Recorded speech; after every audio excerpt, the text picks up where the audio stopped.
Welcome, Cardinal fans.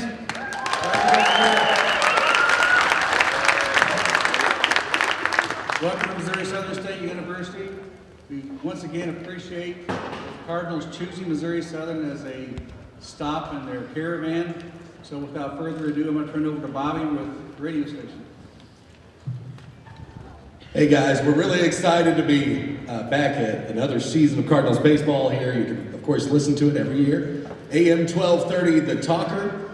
We also want you guys to know we got a really cool giveaway coming up again, our Cardinals VIP fan experience. Some of you might remember from last year, where you'll get tickets to the game, hotel stay, a tour of the stadium, and get to spend an inning in the broadcast booth, maybe with this guy right here. Let's give it up for him, NL Central champs and broadcaster, Ricky Horton.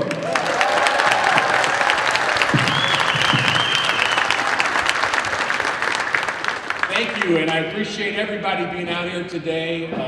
Beautiful sunshiny day. It's a little chilly, but we're all thinking about baseball, aren't we? And I know better than to ask this question, but I'm going to ask it anyway. Cardinal fans in the house. So who here can't wait for opening day, Yadier Molina behind the plate, Cardinal victory, right?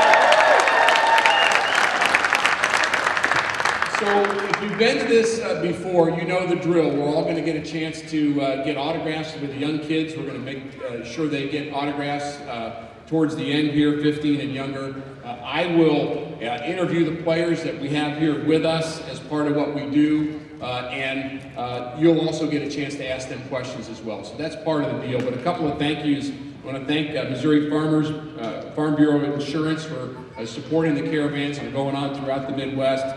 Tom Watts and Chad Elliott with Zimmer Marketing and the Four States Radio, home for the St. Louis Cardinals, KZYMAM 1230, The Talker. I want to thank Judy Stiles with KSGU and her team with Missouri Southern State University, so thank you there. The Cardinals Insider affiliate at KSNF, the United Way of Southwest Missouri and Southeast Kansas, and most importantly, each one of you for showing up here and being a part of this. So we're glad you're here.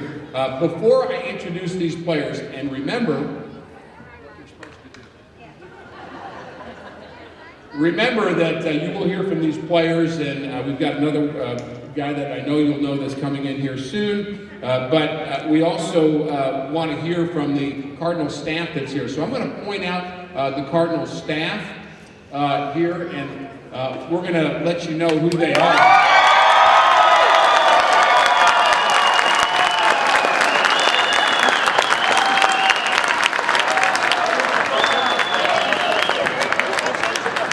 Worked, he left. Mission accomplished. Where'd he go? I guess we made the mad Hungarian mad, didn't we? There he is, Howard Husky in the house.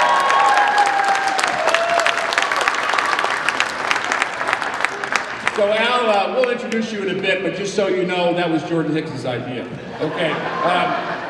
So the Cardinal staff that's here, want to make sure you do get a chance to at least wave at them. And if you have questions before we leave about particular promotional dates, tickets, etc. for Cardinal games, these are the folks over here that can answer your question. We have three staff people from the group sales department: Chris King, Adele Linderman, and Thomas McCarthy. If you all could wave, please.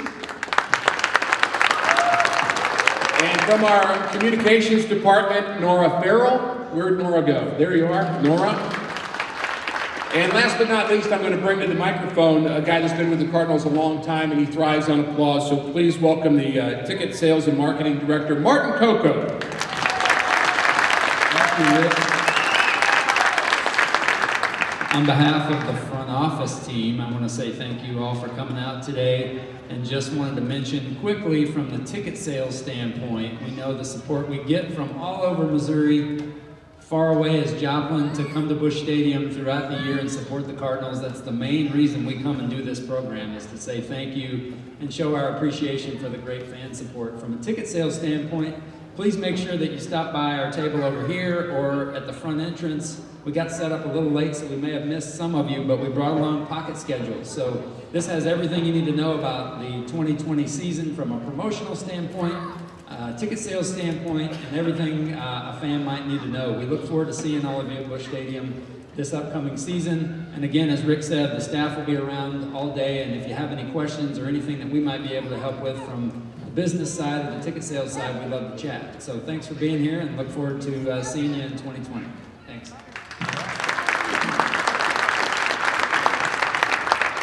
Thank you, Martin. And let's get to the introduction of the players. I'm going to start with some former players, and that's one of the great things about the Caravan, and I've been on 30 of them over the years since 1985, and one of the things I enjoy most about it, not only getting to connect with Cardinal fans and seeing all that red, that is just such a rush for me to see that here. I'm so excited about 2020. Year after year, we get to kind of start over again. A lot to be positive about last year, but as we're on these caravans, it's former players and current players connecting on the bus and getting a chance to get to know some of the fan base that support what we do. 3.4 million fans came to Cardinals baseball last year. 3.4 million. That is 16 years in a row the Cardinals have drawn over 3 million. So you all should be congratulated and part of a lot of people coming to watch the Central Division champions play in 2019. But the former players, I'll start with them. The first guy to my right, a three-time Gold Glover. He was a All-Star in 1992, an outstanding catcher. And you think about the great Cardinal catching legacy, which includes our new Hall of Famer, Ted Simmons, by the way. How great is that? And of course, guys like Mike Matheny, Yadier Molina have done a pretty good job too behind the plate. But our Gold Glove catcher from the 90s is here in Joplin today. Please welcome Tom Pagnazzi.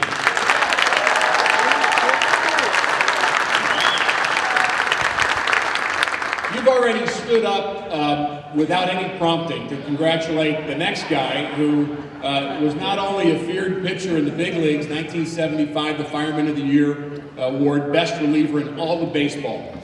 He was a feared pitcher. He threw hard, was aggressive, was a closer for the Cardinals. And after his career, a long career, by the way, 35 years as a Cardinal broadcaster. And you think about Cardinal baseball, you can't help to think about him and not only his connection as a player, but also as a broadcaster. He's a dear friend, Al Raboski.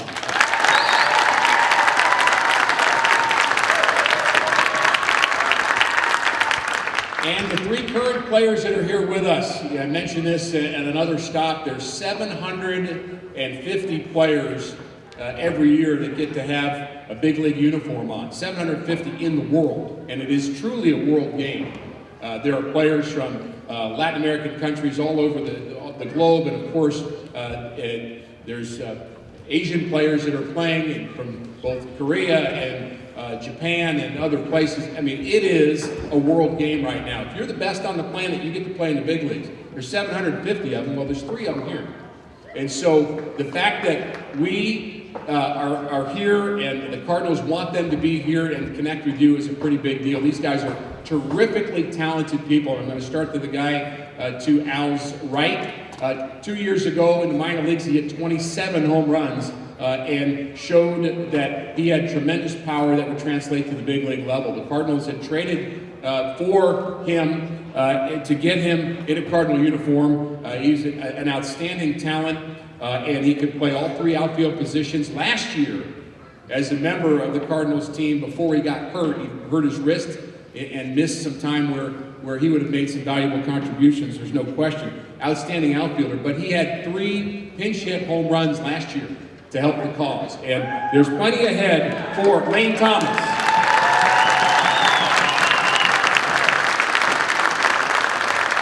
And another Cardinal that unfortunately got hurt last year, he hurt his elbow, but was the Cardinals' closer at the time. 14 out of 15 saves he converted up until that point.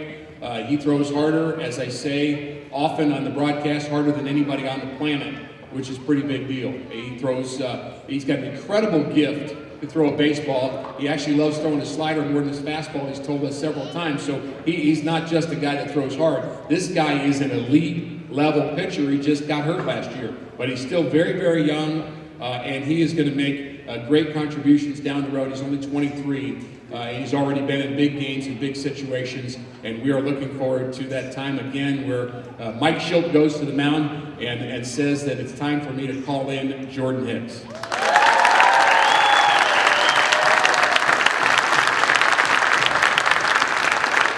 And last but not least, this guy made a huge leap last year. He started out in A-ball, then went to AA, then went to AAA, then went to the big leagues in the same year. And you all would love to be promoted in your jobs that quickly, from A-ball all the way to the top. And not only was in the top, he had big innings, really important innings, and showed that he just had the nerves of steel to do that. He's from the Dominican Republic, and he has an outstanding changeup. And in his minor league appearances last year, 45 games, 1.5 ERA combined. That's unheard of. It's ridiculously good, and he's going to make an impact again in 2020. Junior Fernandez.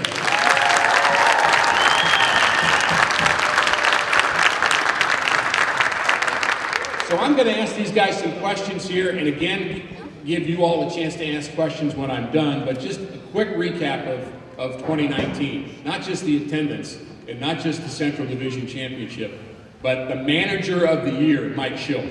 How about that?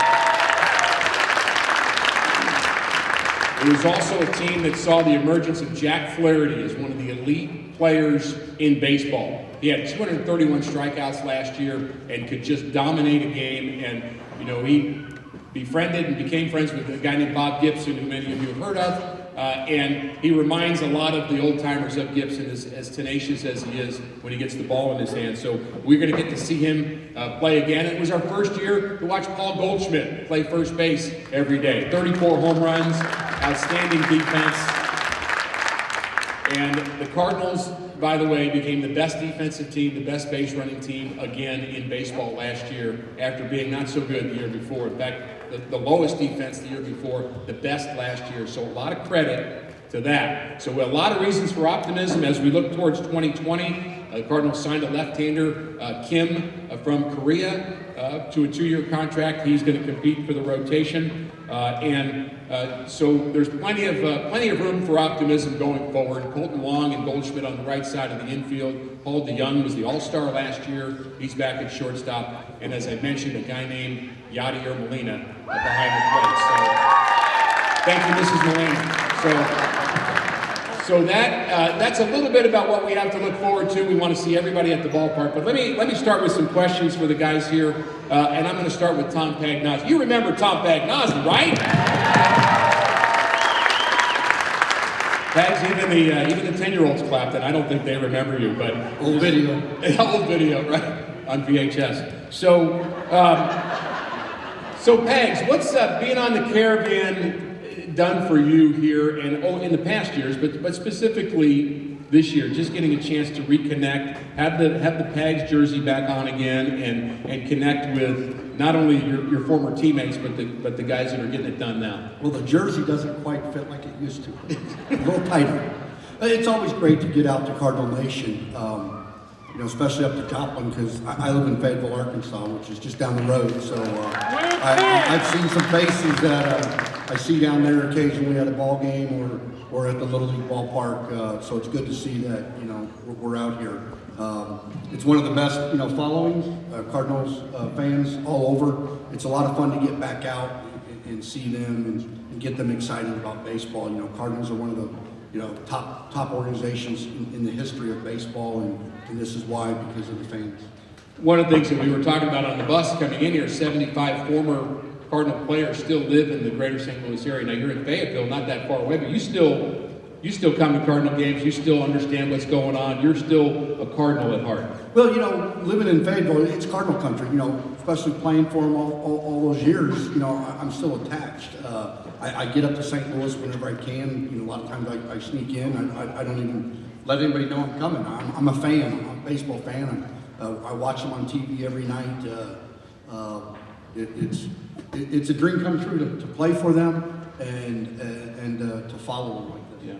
It's one of the things that, again, happens when you talk about the older players and the younger. I mean, we're in the rearview mirror looking at our careers, but there is this this joy that when we think about our connection and our ongoing connection with teammates, and Pags is a great teammate of mine, and we have all kinds of stories, some of which we share, some of which we don't. But it's part of the fun of connecting with guys when you're in your formative years, in your 20s, and you've got that talent. And a guy that we have already met here, but has been a friend of mine for a long time, and has a lot of history with the Cardinals organization. Al, what are some of the thoughts that have been kind of going through your head as you've kind of been on this caravan, and what does this mean to you to be out here with the fans? I think I can speak for you too, that one of the most enjoyable aspects of the caravan is meeting the younger players and seeing these guys, interact with them on the bus, see kind of how they handle themselves with media, see how they handle themselves with the fans.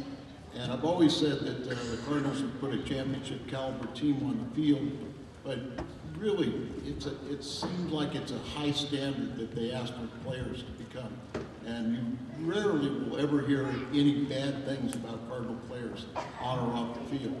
And I think that's a real compliment, that when they come into the organization, the first thing that is emphasized is winning. Proud of the Cardinal tradition, more pennants and world championships than any other team in the National League. And what they learn in rookie ball is what the same drills, the same cutoffs, pickoffs, all the different little nuances of the game. What they learn in rookie ball is what they'll be practicing and doing at the major league level.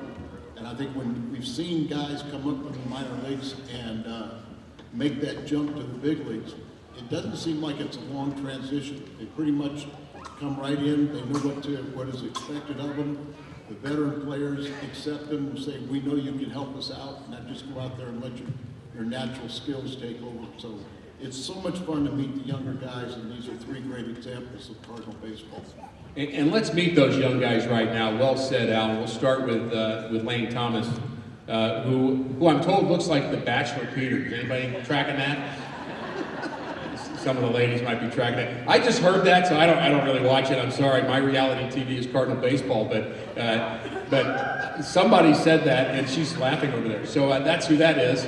But what he definitely looks like to me is a big leaguer. I mean, you watch him play for 5 minutes, and you can tell this guy's got great talent. Lane, your experience in 2019, what did you learn from that? You had a chance to be in the big leagues for the first time. You got hurt, you had to deal with that. What are some of your takeaways from 2019? I think it taught me a lot about getting put in a situation I wasn't used to before. I played every day in Memphis, and kind of going back and forth in the big leagues, and going up for 10 days and not playing that much, so then going back down and playing every day. It just kind of teaches you how to take care of your body in that aspect, and just kind of know what to expect, because you might not always have a job that's like that where you're playing every single day. So I think that was a good thing that I went through and kind of got a grasp on. But you're healed up right now as far as the injury. Oh, absolutely. Yeah, I was good. Working out during the when I was rehabbing and stuff. So yeah, we're all good. Hopes for 2020. I think we have a great group of guys. I hope it's the same environment in the clubhouse, and we all have the same goals, and I think it'll be a great year. All right, that's Lane Thomas. Let's go to, go ahead, back corner. So Jordan Hicks, a unique talent. You had the same issue, Jordan, of having to deal with being hurt last year. I know you have to answer this question 1,000 times, but these people haven't heard it. So what is the status of how you feel physically, and what are your thoughts about 2020? Yeah, I had Tommy John surgery, so basically it's like your ulnar collateral in your arm, and got that removed, took that out, got one for my hamstring, put it in, and I feel great right now. But it's a long process to get to where I'm at right now. It's been about almost 6 months, and that's more like the mental grind part of it. But now I'm finally getting to throw again and do all those good things, so I think these next 6 months or 5 months will be very good, and I'm excited to be back for 2020. I think we have a bright future with this team, a lot of young talent, and I can't wait to see what we can accomplish, especially this year and the next couple of years. So. So Jordan, you had to deal with the injury, obviously, but and you've talked about this publicly before, but not the first time in your life that you had to deal with something physical that kind of came out of nowhere. And maybe you can talk about what you learned and discovered. I believe you were 17. Yeah, I was 17 years old. I got diagnosed with type 1 diabetes. I don't know if there's any type 1 diabetics out there, but yeah, I'm here. That was tough too, but I think I just got the mindset of just take everything one day at a time, no matter what it is in life, because if you just take it one day at a time, I think it makes it a lot easier than looking 10 years down the road or anything like that. So if I had any advice for a new diabetic or something like that, just take it easy, take it one day at a time, eat right, and just believe in yourself. So It's terrific advice. You know, go ahead and applaud for that. And just to add something I say on the broadcast a lot, you know, there's 7.5 billion people on the planet, and the hardest throwing baseball player on the planet is in Joplin today, and that's Jordan.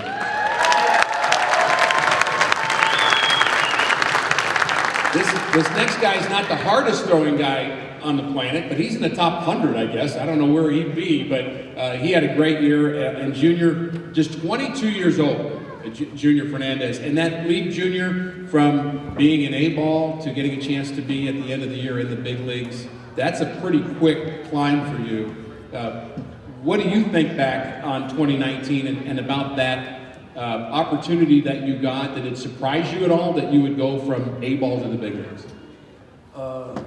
It surprised me a lot. Because, I didn't believe that I was going to make it to the big leagues with the big league team last year, especially because I came from a shoulder injury, so I started A-ball, and then you see the big leagues really far from you, so I think it's 3 steps, and then you just start working hard and trust myself, trust the coaches, and everything.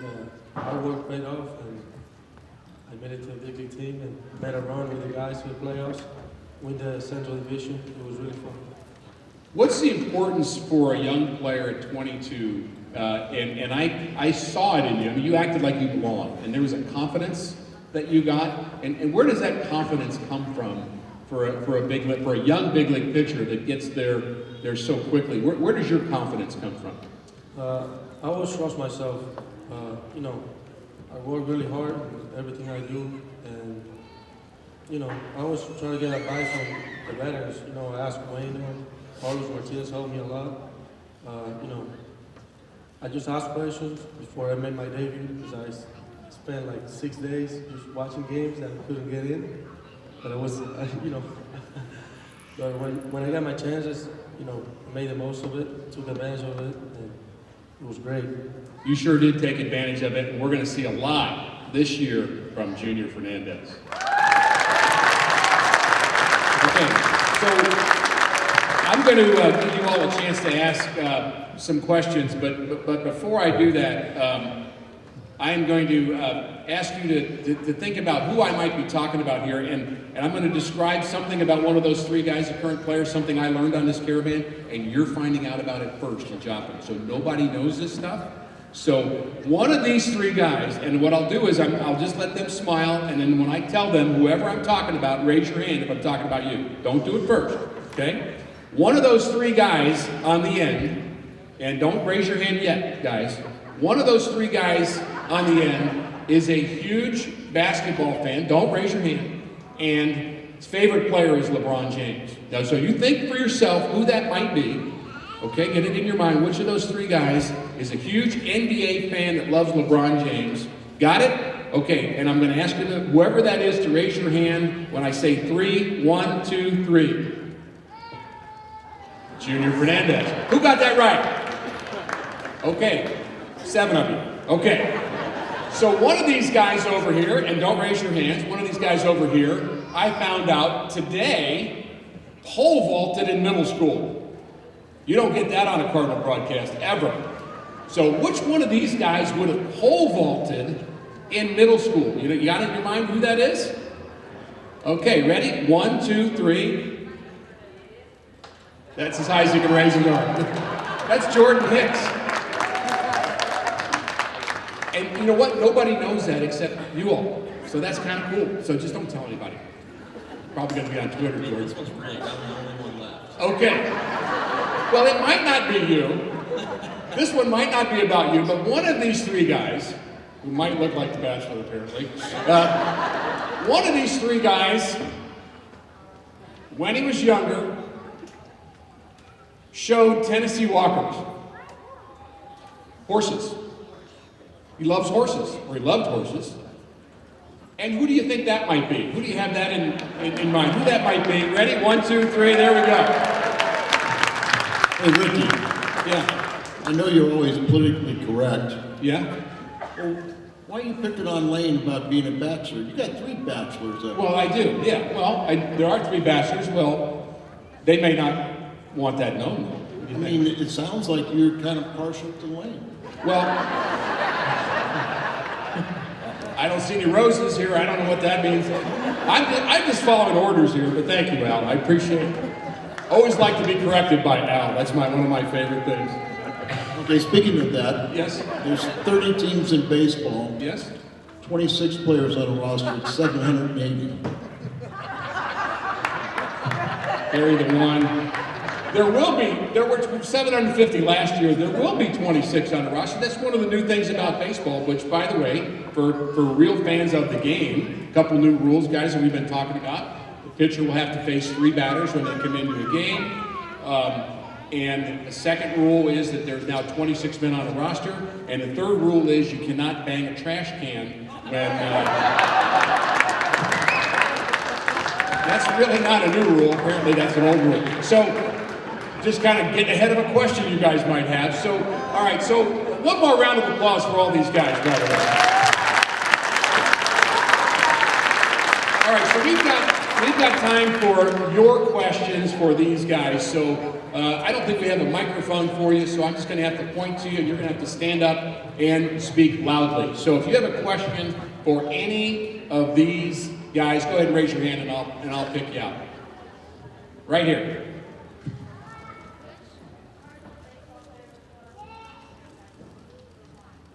Which Cardinal baseball player would you like to be, past or present, and why? Right? And who would you like to answer that question? All of us. Okay, what player would you like, if you could be any player, any Cardinal player other than yourself? Not, we can't be ourselves, right? Okay, she wants to know, who would you like to be for a day? I mean, what current or former player? Ricky Horton.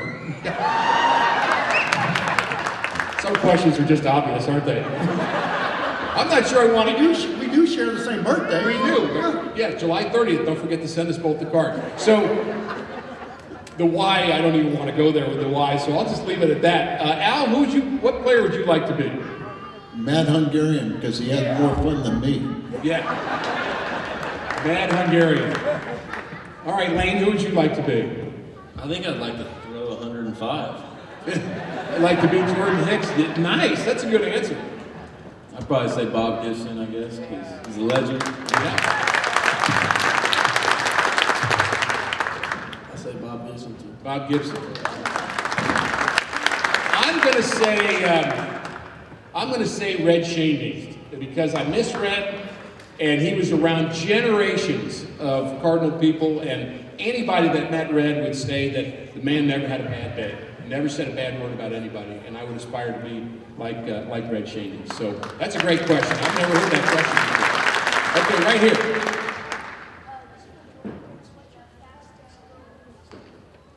The question is, what's your fastest throw that you've ever made, Jordan? Thing, are you talking about like 0.1, 105.1? I think that was officials. Sounds like a radio station. So Official. 5.1 coming to you loud. it was live, all right. 105.1, that's fast. I mean, it just is. I mean, if you throw 95, that's fast. And 105 is exponentially faster, it really is. Guys just can't get that. Yes, sir, Brent McGinn. My sister, who's not gone, in the 80s had 3 boyfriends. First of all, it's weird because we were from Ontario. One was Belford, Hill Street Blues. One was Mr. T. I knew she liked the bad boys because you were the other. So your sister liked like crazy people. And one of them was Al? And I can't wait to hear the question that comes after that. So go ahead. She'd want to know this, as I heard this every time she watched me pitch. Where did the warm-up to the wind-up to the delivery come from? Good question. Thank you. Back to the back. I'm sure you probably told us 1,000 times. First of all, if my mustache got that gray, I'd shave it off. Yeah. It actually started out of failure and frustration. I was the closer in 1974, and I just got off to a horrible start. Mine was wandering. I just didn't even know I was in the ballpark, and I'm in a safe situation. And one day, Jack Buck came up to me and said, "Ted Simmons saved you." I go, "What do you mean?" He goes, "Well, they're getting ready to send you down." And somebody asked Ted, "What's wrong with Al?" And he said, "He'll figure it out." So I kind of felt like I was in borrowed time, and I got into what I was doing, walking off the back of the mound, but there was a method to the madness. And don't anyone in here ask me if it was an act. But it was in... Was it an act, Al?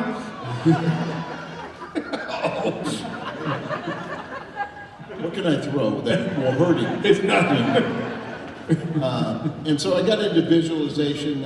I would see myself wind up. I got in a little self-hypnosis. You know, I would mentally visualize myself winding up, seeing a positive reaction, swing and miss. Did a few other things, but you know, the one thing, and I had a great teacher, Bob Gibson. You know, I played with Bob, and you know, he was probably the biggest influence in my career. But the one thing he always said, and I overheard him say this to one of our young pitchers, and this guy played 22 years in the big leagues, and he started in the Cardinal organization, and he even, after 22 years, all you had to do was stay close to him, and then eventually he would do something and lose the game. And this guy won over 200 ball games, but he was making an excuse one day.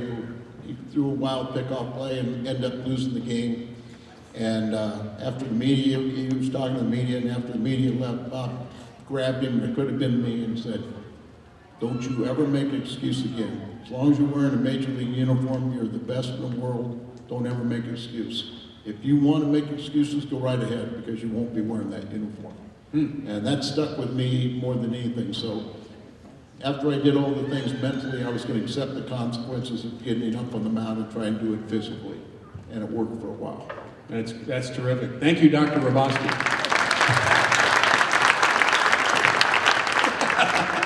Okay, who else has a question right here?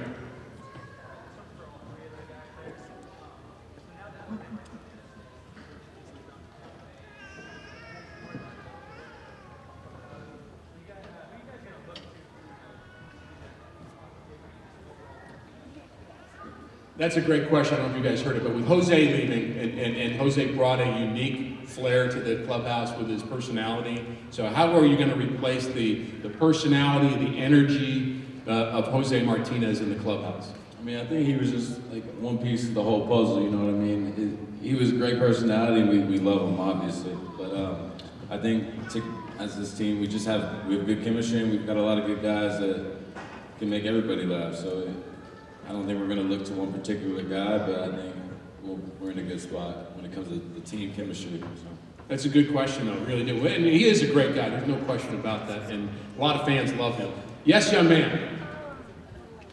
Lane Thomas, how does it feel to hit your first home run? Lane Thomas, how does it feel to have hit your first, when you hit your first home run in the big leagues, what was that like? That's your first You time know- bat, right? Yeah. First time at bat, right? Yeah, it was incredible. I had a lot of family there, and it was a little, I guess, more dramatic than I expected. You know, I had to like stand and make sure it was a home run, so my heart was beating a little fast, and it was wild. Yeah.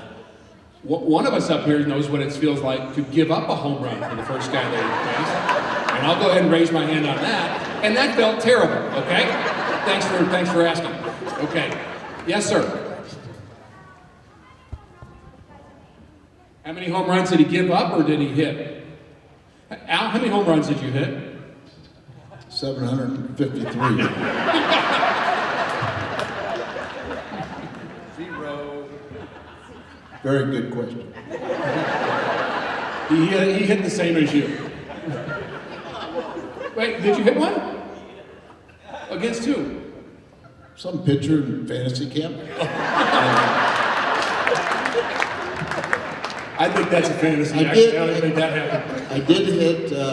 I did hit home runs in the minor leagues. I would pinch hit, but I did lead off an inning one time at Wrigley Field and hit one off the center field wall, got a triple, and was stranded at third.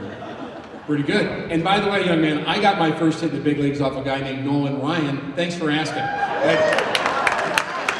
95 cheese right down the middle, I turned on it. So, who else? Right here.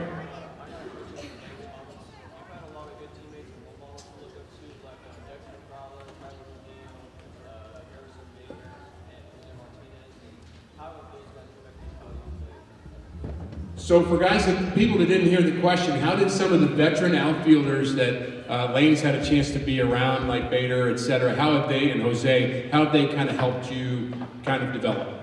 Is that right? Did I say that right?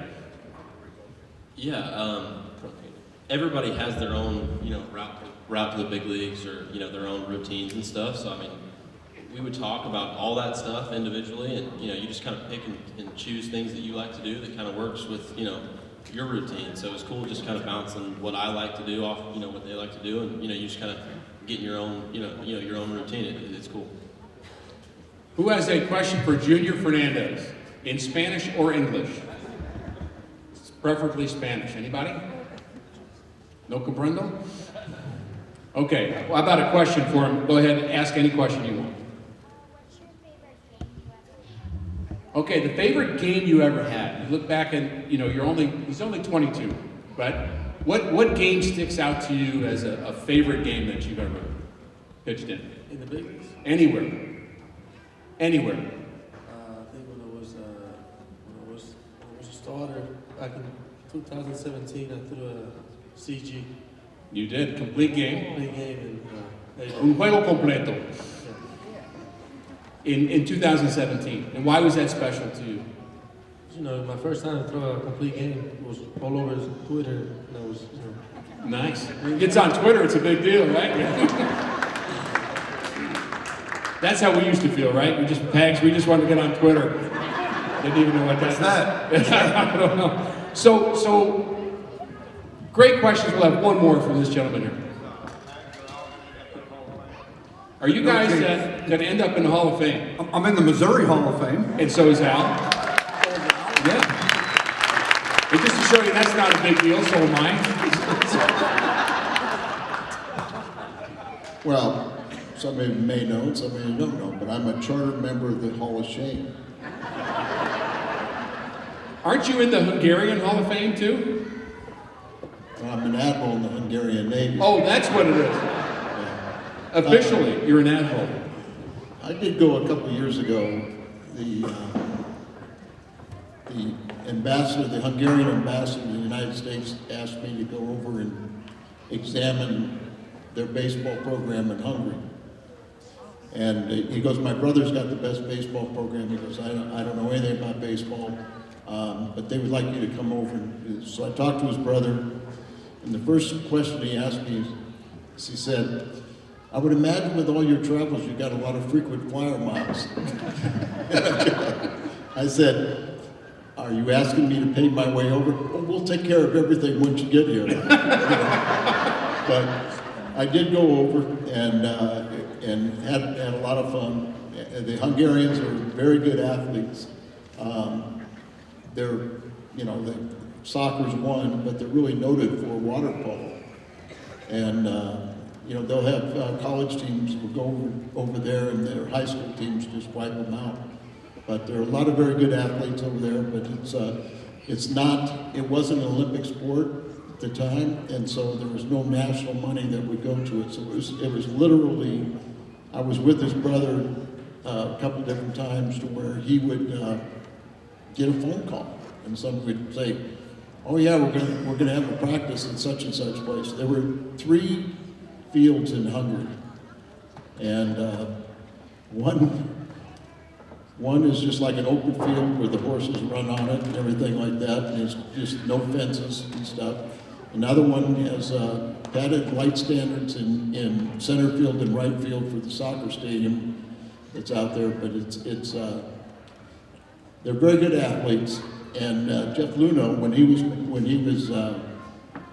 running the Cardinals minor league system, I asked him, I said, you're not number one in Japan, not number one in Korea, but you could be the number one in Hungary. And so we got a young man that was the ambassador's nephew, and he was 21, spoke 7 languages, and Jeff let him come to the Cardinals spring training camp, and he was there for like 3 months just to learn as much as he could, and then take it back and help instruct in Hungary. The things you learn in a Cardinal Caravan. And by the way, that guy right there, thank you, Al. You know who that is, right? Fred Bird. The one and only Fred Bird. Fred Bird! Let's hear it for Fred Bird. So Fred, how have you enjoyed the Caravan?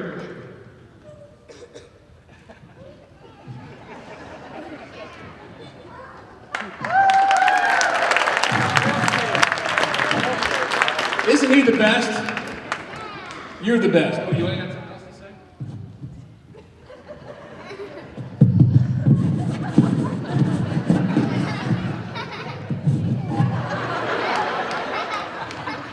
Okay, let's hear it for Fred Bird. You're the best.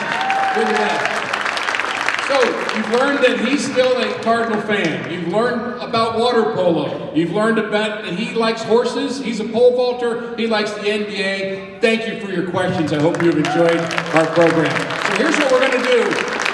We are going to sign autographs for the kids here who are 15 and younger. You know who you are, right? 15 and younger. So we're going to ask the first 20, if you've got a ticket that says 1 to 20, in a second we're going to ask you to line up, and we're going to have you go first. If your ticket is 1 to 20, we have time to sign for the kids that are 15 and younger, and we want to make sure we get all the kids here. That's kind of what we are setting out to do here. So do we want them to line up on that side or this side? So when I say go, you don't have to rush, we're not going anywhere, but when I say go, we're going to want you to line up on the side where Fred Bird is now standing. And if you have a ticket, 1 to 20, I would invite you to go and line up now. Thank you all for your attention, your questions, and for loving Cardinal baseball.